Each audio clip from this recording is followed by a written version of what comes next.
ವಿಷ್ಣು ಸಂಬಂಧಿ ದೇವಸ್ಥಾನಗಳು ಅಂತ ಯಾವುದಾದರೂ ಇದ್ದರೆ ಅವಶ್ಯವಾಗಿ 4 ನಮಸ್ಕಾರಗಳನ್ನು ಹಾಕಲೇಬೇಕು. ನಮಸ್ಕಾರವನ್ನು ಕೂಡ ಪ್ರದಕ್ಷಿಣೆಯನ್ನ 4 ಪ್ರದಕ್ಷಿಣೆಯನ್ನು ಹಾಕಲೇಬೇಕು. ನಂತರ ನಮಸ್ಕಾರಾದಿಗಳನ್ನು ಹಾಕಬೇಕು ಅಂತ ಈ ರೀತಿಯಾಗಿ ಹೇಳುತ್ತೆ ಶಾಸ್ತ್ರ. ಯಾಕೆ? ಪರಮಾತ್ಮನಿಗೆ, ಮನೆಯಲ್ಲಿ ಇರತಕ್ಕಂಥ ಗುರು ಹಿರಿಯರಿಗೆ ಪ್ರತಿನಿತ್ಯ ನಾವು ಮಾಡ್ತಕ್ಕಂಥ ನಮಸ್ಕಾರ ನಮಗೆಷ್ಟು ಕೀರ್ತಿದಾಯಕ, ಯಶೋದಾಯಕ ಅನ್ನೋದನ್ನ ಮಹಾಭಾರತದಲ್ಲಿ ವ್ಯಾಸರು ಒಂದು ಮಾತಿನಲ್ಲಿ ಉಲ್ಲೇಖ ಮಾಡ್ತಾರೆ. ಪರಮಾತ್ಮನಿಗೆ ಮಾಡಿದಂಥ ಈ ನಮಸ್ಕಾರಗಳು ಎಷ್ಟು ಪುಣ್ಯವನ್ನ ಆ ಮನುಷ್ಯನಿಗೆ ತಂದು ಕೊಡ್ತಾವೆ ಅಂತ ಹೇಳಿದರೆ, ಅಶ್ವಮೇಧ ಯಾಗವನ್ನ ಮಾಡಿದರೂ ಕೂಡ ಅಷ್ಟು ಪುಣ್ಯ ನಮಗೆ ದೊರಕತ್ತೋ ಇಲ್ಲೋ, ಆದ್ರೆ ಕಲಿಯುಗದಲ್ಲಿ ಆ ಭಗವಂತನಿಗೆ ಮಾಡಿದಂತಹ ನಮಸ್ಕಾರ ಪ್ರತಿಯೊಬ್ಬ ಮನುಷ್ಯನಿಗೂ ಕೂಡ ಅಷ್ಟು ಪುಣ್ಯವನ್ನ ತಂದು ಕೊಡುತ್ತೆ.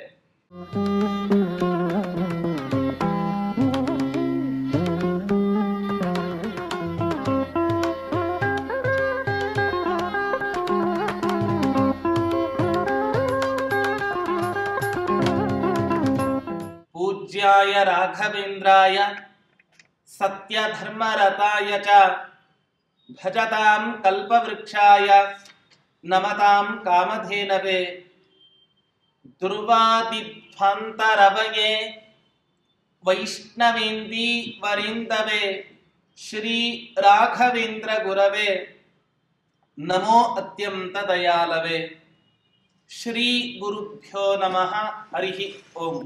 ಹೀಗೆ ಒಂದೊಂದು ಕಡೆ ಆ ಪರಮಾತ್ಮನ ಸ್ತೋತ್ರವನ್ನ ಮಾಡಬೇಕಾದರೆ ಒಬ್ಬೊಬ್ಬ ಮಹನೀಯರು ಒಂದೊಂದು ರೀತಿಯಲ್ಲಿ ಆ ಪರಮಾತ್ಮನ ಸ್ತೋತ್ರವನ್ನ ಮಾಡಿದ್ದಾರೆ.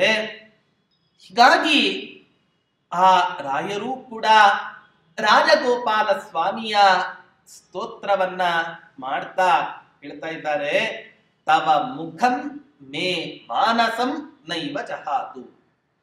ಪರಮಾತ್ಮ, ಯಾವ ಈ ನಿನ್ನ ಸುಂದರವಾಗಿರ್ತಕ್ಕಂತಹ ಮುಖ ಇದೆ, ಈ ನಿನ್ನ ಮುಖದ ದೃಷ್ಟಿ ನನ್ನ ಮೇಲಿಂದ ಯಾವತ್ತೂ ಕೂಡ ದೂರ ಆಗೋದು ಬೇಡ. ಮಮ ಮಾನಸಂ, ನನ್ನ ಮನಸ್ಸು ಯಾವತ್ತೂ ಕೂಡ ನಿನ್ನನ್ನು ಬಿಟ್ಟು ಹೋಗದೇ ಇರುವಂತಾಗಲಿ. ಯಾಕೆ? ಪರಮಾತ್ಮನನ್ನ ನಾವು ಬಿಟ್ಟರೂ ಕೂಡ ನಮ್ಮನ್ನ ಮಾತ್ರ ಪರಮಾತ್ಮ ಯಾವತ್ತೂ ಕೂಡ ಬಿಡಲಾರ. ಯಾಕೆ? ಪರಮಾತ್ಮ ಇಡೀ ಪ್ರಪಂಚಕ್ಕೆ ತಾಯಿಯ ಸ್ಥಾನದಲ್ಲಿ ಇರತಕ್ಕಂಥವನು. ನಾವು ಅವನನ್ನ ಪರಿತ್ಯಾಗ ಮಾಡಿದರೂ ಕೂಡ, ಅಂದರೆ ಮಕ್ಕಳು ತಾಯಿಯನ್ನ ಪರಿತ್ಯಾಗ ಮಾಡಿದರೂ ಕೂಡ, ತಾಯಿ ಯಾವತ್ತಾದ್ರೂ ಕೂಡ ಮಕ್ಕಳನ್ನ ಪರಿತ್ಯಾಗ ಮಾಡಿದ್ದುಂಟಾ? ವಾಲ್ಮೀಕಿ ಮಹರ್ಷಿಗಳು ಒಂದು ಮಾತನ್ನು ಹೇಳ್ತಾರೆ, ಕುಪುತ್ರೋ ಜಾಯತೆ ಕ್ವಾಪಿ ಕುಮಾತಾ ನೈವ ಜಾಯತೆ. ಜಗತ್ತಿನಲ್ಲಿ ಬೇಕಾದರೆ ಕೆಟ್ಟ ಮಕ್ಕಳು ಬೇಕಾದರೆ ಹುಟ್ಟಬಹುದು, ಆದ್ರೆ ಕೆಟ್ಟ ತಾಯಂದಿರು ಮಾತ್ರ ಯಾವತ್ತೂ ಕೂಡ ಹುಟ್ಟಲಿಕ್ಕೆ ಸಾಧ್ಯ ಇಲ್ಲ. ಹೀಗಾಗಿ ಅವನ ಮಕ್ಕಳಾಗಿರ್ತಕ್ಕಂತಹ ನಾವು ಅವನನ್ನ ಬಿಟ್ಟರೂ ಕೂಡ ಅವನು ಮಾತ್ರ ನಮ್ಮನ್ನ ಒಂದು ಕ್ಷಣವೂ ಕೂಡ ಬಿಟ್ಟಿರಲಾರ.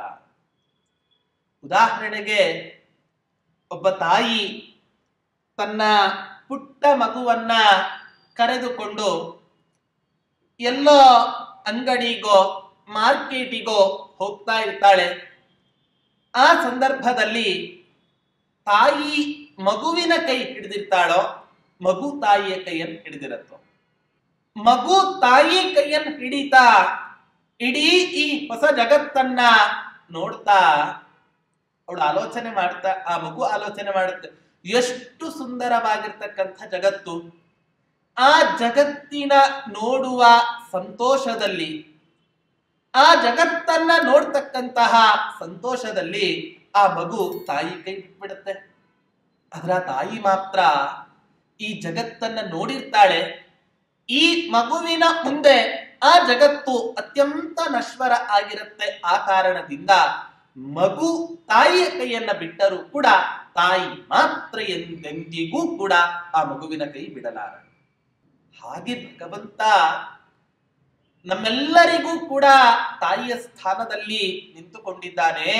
ಇಂಥ ತಾಯಿಯ ಸ್ಥಾನದಲ್ಲಿ ನಿಂತುಕೊಂಡಿರ್ತಕ್ಕಂತಹ ನೀನು ನನ್ನ ಮನಸ್ಸನ್ನ ಬಿಟ್ಟು ಯಾವತ್ತೂ ಕೂಡ ಹೋಗಲಿಕ್ಕೆ ಹೋಗಬೇಡ. ಸದಾ ಕಾಲ ನನ್ನ ಹೃದಯದಲ್ಲಿ, ಅಂತರಂಗದಲ್ಲಿ, ಅಂತಃಕರಣದಲ್ಲಿ ವಾಸ ಮಾಡಿಕೊಂಡು ಇರು ಅಂತ ಸ್ತೋತ್ರವನ್ನು ಮಾಡ್ತಾ ಇದ್ದಾರೆ. ಅದನ್ನೇ ದಾಸರಾಯರು ಸದಾ ಎನ್ನ ಹೃದಯದೊಳಗೆ ವಾಸ ಮಾಡೋ ಶ್ರೀ ಹರೇ ಅಂತ ದಾಸರಾಯರು ಕೂಡ ಸ್ತೋತ್ರವನ್ನ ಮಾಡಿದ್ದನ್ನ ನಾವು ನೋಡ್ತೇವೆ. ಯಾಕೆ ಪರಮಾತ್ಮ ನಮ್ಮನ್ನ ಬಿಟ್ಟು ಹೋದ ಅಂತ ಹೇಳಿದ್ರೆ ಅವನ ವಿಸ್ಮರಣೆಗೆ ಒಂದು ದಾರಿ. ಕುಂತಿ ಮಹಾತಾಯಿ ಹೇಳ್ತಾಳೆ, ಜಗತ್ತಿನಲ್ಲಿ ಆಪತ್ತು ಅಂದರೆ ಯಾವುದು? ವಿಸ್ಮರ್ತವ್ಯ. ಭಗವಂತನ ವಿಸ್ಮರಣೆಯೇ ಒಂದು ದೊಡ್ಡ ಆಪತ್ತು ಅಂತ ಹೇಳ್ತಾರೆ. ಭಗವಂತನ ಸ್ಮರಣೆಯೇ ಒಂದು ದೊಡ್ಡ ಅನುಗ್ರಹ. ಭಗವಂತನ ವಿಸ್ಮರಣೆ ಇದೊಂದು ದೊಡ್ಡ ಆಪತ್ತು. ಹೀಗಾಗಿ ಆ ಭಗವಂತನ ವಿಸ್ಮರಣೆ ನಮಗೇನಾದ್ರೂ ಆಯ್ತು, ಕುಂತಿ ತಾಯಿ ಕೇಳ್ತಾಳೆ, ಪರಮಾತ್ಮ ನಿನ್ನನ್ನ ನೆನಪು ಹಾರುವಂತಹ ಯಾವುದೇ ದೊಡ್ಡ ಕಷ್ಟವನ್ನು ಕೂಡ ನನಗೆ ಜೀವನದಲ್ಲಿ ಕೊಡಬೇಡ. ನಿನ್ನ ಸ್ಮರಣೆಯೇ ಸದಾಕಾಲ ಇರೋದು ಅಂತಾಗಿದ್ದರೆ ಕಷ್ಟವನ್ನೇ ನಿರಂತರವಾಗಿ ನೀನು ನೀಡು. ಆದರೆ ನಿನ್ನ ವಿಸ್ಮರಣೆ ಮಾತ್ರ ಎಂದೆಂದಿಗೂ ಕೂಡ ನನಗೆ ಸಲ್ಲದು. ಹೀಗೆ ಆ ಕುಂತಿ ಮಹಾತಾಯಿಯು ಕೂಡ ಭಗವಂತನ ವಿಸ್ಮರಣೆಯೇ ಒಂದು ದೊಡ್ಡ ಆಪತ್ತು ಅನ್ನೋದನ್ನು ಕೂಡ ಅವಳ ನಿರೂಪಣೆಯನ್ನ ಮಾಡಿದ್ದಾಳೆ. ಈ ಒಂದು ಉದ್ದೇಶದಿಂದ ರಾಯರು ಕೂಡ ಅತ್ಯಂತ ಉತ್ಕಂಠತೆಯಿಂದ ಆ ರಾಜಗೋಪಾಲ ಸ್ವಾಮಿಯನ್ನ ನೋಡಿ ಮನಃಪೂರ್ವಕವಾಗಿ ಆ ಭಗವಂತನ ಸ್ತೋತ್ರವನ್ನ ಮಾಡ್ತಾ ಇದ್ದಾರೆ. ಹೀಗೆ ಸ್ತೋತ್ರವನ್ನ ಮಾಡ್ತಾ ಮುಂದೆ ಆ ರಾಯರು ಏನು ಮಾಡಿದರು? ಉಪಸಂಹಾರವನ್ನ ಮಾಡಿ, ಆ ಸ್ತೋತ್ರದ ಉಪಸಂಹಾರವನ್ನ ಮಾಡಿ ರಾಘವೇಂದ್ರ ತೀರ್ಥರು ಏನು ಮಾಡಿದ್ರು ಅನ್ನೋದನ್ನ ಹೇಳ್ತಾ ಇದ್ದಾರೆ.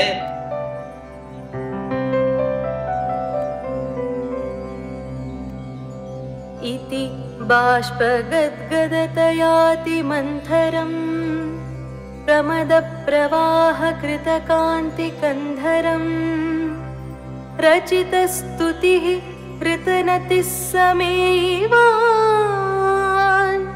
ಸತು ರಾಮ ಸೇತುಮವಲೋಕನೋತ್ಸುಕಃ.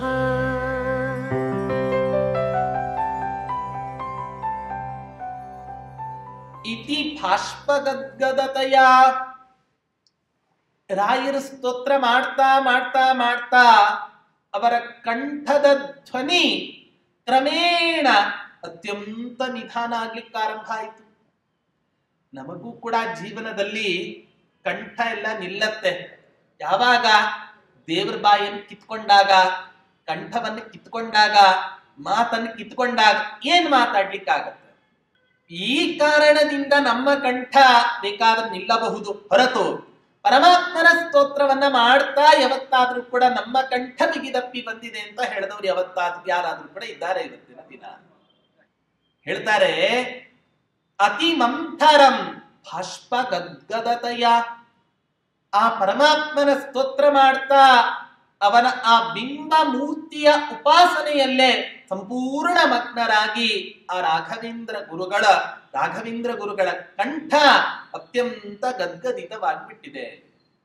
ಕೆಲವರೆಲ್ಲ ಮಹನೀಯರು ಇರ್ತಾರೆ, ಯಾವಾಗ ನಮ್ಮ ಕಂಠ ನಿಲ್ಲತ್ತೆ ಅಂತ ಹೇಳಬೇಕಾದ್ರೆ ತುಂಬಾ ದುಃಖ ಯಾವಾಗ ಆಗತ್ತೋ ಮಾತನಾಡ್ಲಿಕ್ಕೆ ಸಾಧ್ಯ ಇಲ್ಲ, ತುಂಬಾ ಸುಖ ಯಾವಾಗ ಆಗಿರತ್ತೋ ಆಗ್ಲೂ ಕೂಡ ದೇವರ ಮಾತನ್ನ ತನ್ನ ಬಾಯಲ್ಲಿ ಹೊರಡಿಸೋದಿಲ್ಲ. ಧ್ರುವ ಮಹಾರಾಜರು ಕಾಡಿನಲ್ಲಿ 6 ತಿಂಗಳುಗಳ ಕಾಲ ಅಂಥ ಒಂದು ದೊಡ್ಡ ತಪಸ್ಸನ್ನ ಆಚರಣೆ ಮಾಡಿ ಯಕ್ಕಷ್ಟಿ ತನ್ನ ಮಲತಾಯಿಯ ತೊಡೆಯ ಮೇಲೆ ಕುಳಿತುಕೋಬೇಕು ಅನ್ನೋ ಆಸೆಯಿಂದ ತಪಸ್ ಮಾಡ್ಲಿಕ್ಕೆ ಬಂದಿದ್ದು. ಆ ತಪಸ್ಸಿಗೆ, ಅವನ ಸಾತ್ವಿಕ ತಪಸ್ಸಿಗೆ ಮೆಚ್ಚಿ ದೇವಾನುದೇವತೆಗಳೇ ಆ ಭಗವಂತನ ಹತ್ರ ಹೋಗಿ ಅವನಿಗೆ ಅನುಗ್ರಹವನ್ನ ಮಾಡು, ಇಲ್ಲದೆ ಹೋದರೆ ಅವನ ಸಾತ್ವಿಕ ತಪಸ್ಸಿನ ಅಗ್ನಿಯ ಮುಂದೆ ನಾವೆಲ್ಲರೂ ಕೂಡ ಸುಟ್ಟು ಬುದಿ ಆಗಿ ಹೋಗ್ತೇವೆ. ಪರಮಾತ್ಮ ಬರ್ತಾನೆ, ಬಂದು ನಿಂತರೂ ಕೂಡ ಆ ಧ್ರುವ ಮಹಾರಾಜರು ಅವನನ್ನು ನೋಡ್ಲಿಕ್ಕೆ ಸಿದ್ಧರಿಲ್ಲ. ನಾವೆಲ್ಲ ದೇವ್ರು ಯಾವಾಗ ಕಾಣ್ತಾನೆ ಅಂತ ತುಂಬಾ ಜಿಜ್ಞಾಸೆಯಿಂದ ಕಾಯ್ತಿರ್ತೇವೆ. ದೇವ್ರು ನಮ್ ಕಣ್ ಮುಂದೆ ಮಾತ್ರ ಯಾವತ್ತೂ ಬರಂಗಿಲ್ಲ ನೋಡ್ರಿ. ಧ್ರುವ ಅವನ ಕಣ್ಣ ಮುಂದೆ ಬಂದು ನಿಂತಿದ್ದಾನೆ. ಪರಮಾತ್ಮ ಅನ್ಕೋತಿದ್ದಾನೆ, ಏನಪ್ಪ ಈ ಮಹಾನುಭಾವ ನನ್ನನ್ನೇ ನೋಡ್ತಾ ಇಲ್ಲ, ಬಂದು ಎಷ್ಟೊತ್ತಾಯ್ತು, ಯಾರು ಬಂದಿದ್ದಾರೆ, ಯಾತಕ್ಕೋಸ್ಕರ ಬಂದಿದ್ದಾರೆ ಅನ್ನೋದನ್ನೂ ಕೂಡ ವಿಚಾರ ಮಾಡ್ತಾ ಇಲ್ವಲ್ಲ ಇವನು ಅಂತ ಪರಮಾತ್ಮ ಚಿಂತಾಕ್ರಾಂತನಾದಂತೆ ಪರಮಾತ್ಮ ಆಲೋಚನೆಯನ್ನ ಮಾಡ್ತಾನೆ.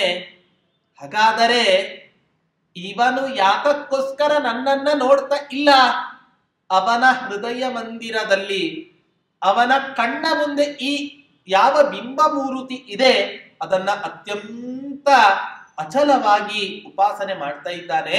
ಅದನ್ನ ಮರೆಮಾಚಬೇಕು ಅಂತ ಹೇಳಿ ಮರೆ ಮಾಚ್ತಾನಂತೆ. ಮಾಚಿದ ತಕ್ಷಣಕ್ಕೆ ಕಂಡು ಬಿಡ್ತಾನೆ. ಯಾವ ಅಂತಃಕರಣದಲ್ಲಿ ಆ ಭಗವಂತನ ರೂಪವನ್ನ ಧ್ಯಾನ ಮಾಡ್ತಾ ಇದ್ದೋ ಅದೇ ರೂಪವೇ ತನ್ನ ಕಣ್ಣ ಮುಂದೆ ಬಂದು ನಿಂತರೆ ಏನ್ ತಾನೇ ಆಗ್ಲಿಕ್ಕಿಲ್ಲ.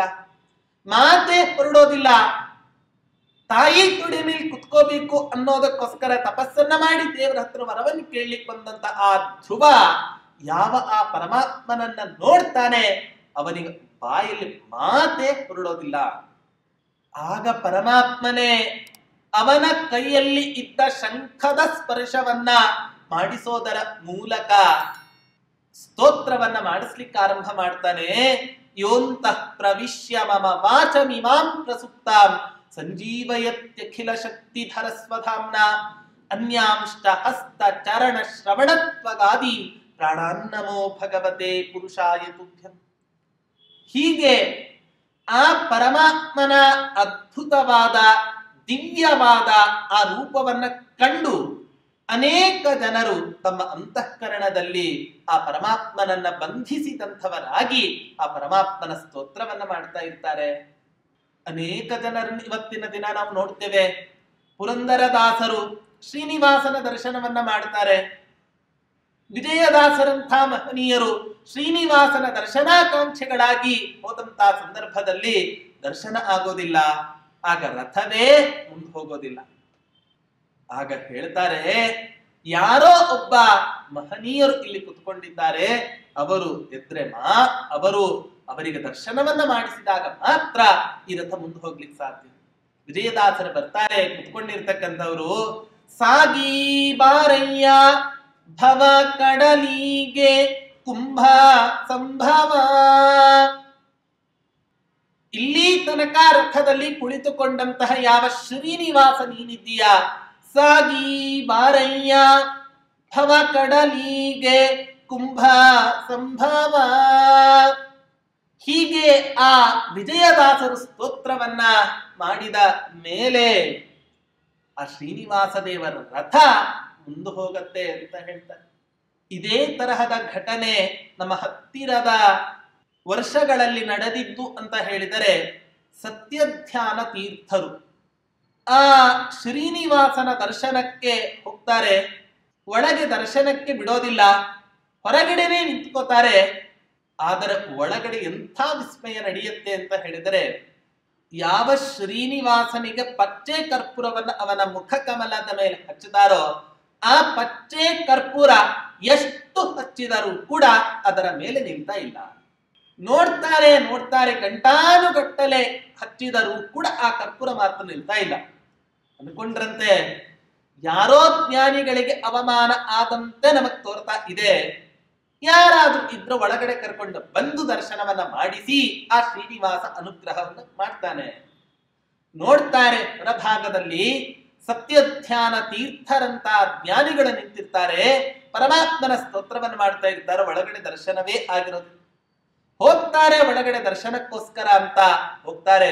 ಹೋದಂತ ಸಂದರ್ಭದಲ್ಲಿ ಅವರ ಮುಂಭಾಗದಲ್ಲಿಯೇ ಅಲ್ಲಿ ಆ ಅರ್ಚಕರು ಆ ಶ್ರೀನಿವಾಸ ದೇವರಿಗೆ ಅಷ್ಟು ಹೊತ್ತಿನ ತನಕವೂ ಕೂಡ ಹಚ್ಚಿದರೂ ಕೂಡ ಅಂಟದೇ ಇರ್ತಕ್ಕಂಥ ಆ ಪಚ್ಚೆ ಕರ್ಪೂರ ಸತ್ಯಧ್ಯಾನ ತೀರ್ಥರ ಆಗಮನದ ನಂತರದಲ್ಲಿ ತಕ್ಷಣಕ್ಕೆ ಆ ಶ್ರೀನಿವಾಸನ ಮೂರ್ತಿಗೆ ಆ ಪಚ್ಚೆ ಕರ್ಪೂರ ಹತ್ತಿತು ಅನ್ನೋದನ್ನ ನಾವು ಕೇಳ್ತೇವೆ.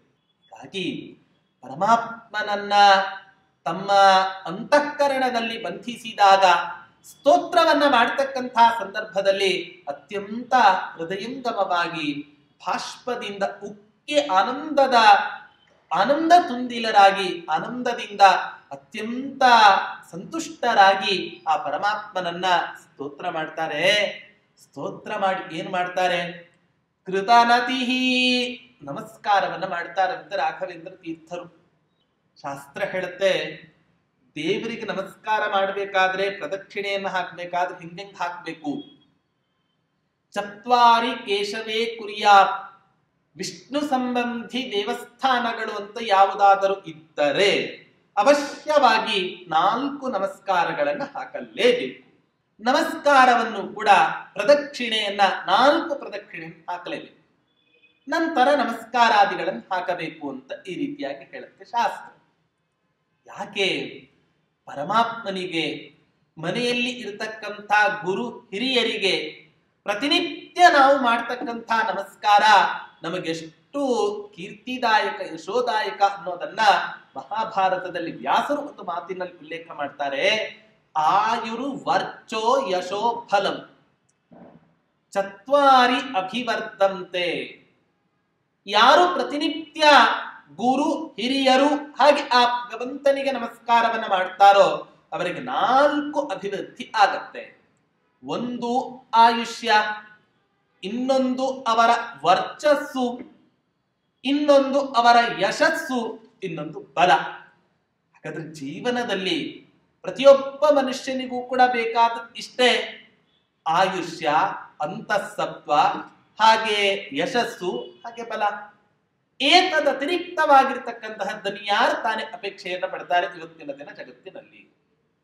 ಹಾಗಾಗಿ ಚತ್ವಾರಿ ಅಭಿವರ್ಧಂತೆ ಆಯುರ್ವರ್ಚೋ ಯಶೋ ಬಲಂ. 4 ಅಭಿವೃದ್ಧಿಗಳಾಗ್ತಾವಂತೆ ಆ ಪರಮಾತ್ಮನಿಗೆ ಗುರು ಹಿರಿಯರಿಗೆ ನಾವು ನಮಸ್ಕಾರವನ್ನ ಮಾಡಿದಾಗ. ಹೀಗೆ ಈ ಉದ್ದೇಶದಿಂದ ನಮ್ಮ ಸಂಪ್ರದಾಯದಲ್ಲಿ ನಮಸ್ಕಾರಕ್ಕೆ ತುಂಬಾ ಪ್ರಾಶಸ್ತ್ಯವನ್ನ ನೀಡಿದ್ದಾರೆ. ನಾರಾಯಣ ಪಂಡಿತಾಚಾರ್ಯರು ಕೂಡ ತಮ್ಮ ಮಧ್ವವಿಜಯ ಗ್ರಂಥದಲ್ಲಿ ಒಂದು ಮಾತನ್ನು ಉಲ್ಲೇಖ ಮಾಡ್ತಾರೆ. ಸುಹಯಮೇಧ ಗಣಾತಿಶಯಾಲವೋ ಹರಿ ನಮಸ್ಕೃತಯ ಸುಕೃತ ಇಮಾಹ. ಪರಮಾತ್ಮನಿಗೆ ಮಾಡಿದಂಥ ಈ ನಮಸ್ಕಾರಗಳು ಎಷ್ಟು ಪುಣ್ಯವನ್ನ ಆ ಮನುಷ್ಯನಿಗೆ ತಂದು ಕೊಡ್ತಾವೆ ಅಂತ ಹೇಳಿದರೆ, ಅಶ್ವಮೇಧ ಯಾಗವನ್ನ ಮಾಡಿದರೂ ಕೂಡ ಅಷ್ಟು ಪುಣ್ಯ ನಮಗೆ ದೊರಕತ್ತೋ ಇಲ್ಲೋ, ಆದ್ರೆ ಕಲಿಯುಗದಲ್ಲಿ ಆ ಭಗವಂತನಿಗೆ ಮಾಡಿದಂತಹ ನಮಸ್ಕಾರ ಪ್ರತಿಯೊಬ್ಬ ಮನುಷ್ಯನಿಗೂ ಕೂಡ ಅಷ್ಟು ಪುಣ್ಯವನ್ನ ತಂದು ಕೊಡುತ್ತೆ. ಹೀಗಾಗಿ ಆ ರಾಘವೇಂದ್ರ ತೀರ್ಥರು ಕೂಡ ಆ ಸನ್ನಿಹಿತನಾದ ಯಾವ ರಾಜಗೋಪಾಲ ಸ್ವಾಮಿ ಇದ್ದಾನೆ ಅವನ ಸ್ತೋತ್ರವನ್ನ ಮಾಡಿ, ಮುಕ್ತ ಕಂಠದಿಂದ ಸ್ತೋತ್ರವನ್ನ ಮಾಡಿ, ಅವನ ಸ್ತೋತ್ರವನ್ನ ಮಾಡಿದ ನಂತರ ಅವರು ರಾಮ ಸೇತುವೆಯ ದರ್ಶನವನ್ನ ಮಾಡಬೇಕು ಅನ್ನೋ ಉದ್ದೇಶದಿಂದ ರಾಮೇಶ್ವರ ಕ್ಷೇತ್ರಕ್ಕೆ ಪ್ರಯಾಣವನ್ನ ಬೆಳೆಸ್ತಾರಂತೆ ಆ ರಾಘವೇಂದ್ರ ತೀರ್ಥರು. ಆ ರಾಮೇಶ್ವರ ಕ್ಷೇತ್ರಕ್ಕೆ ಹೋದ ಮೇಲೆ ಯಾವ ರೀತಿಯಾಗಿದೆ ಅದು ರಾಮ ಸೇತು, ರಾಮೇಶ್ವರ ಕ್ಷೇತ್ರದ ಮಹಿಮೆ ಎಷ್ಟು ಅನ್ನೋದನ್ನ ಮುಂದಿನ ಶ್ಲೋಕದಲ್ಲಿ ನಿರೂಪಣೆಯನ್ನ ಮಾಡ್ತಾ ಇದ್ದಾರೆ.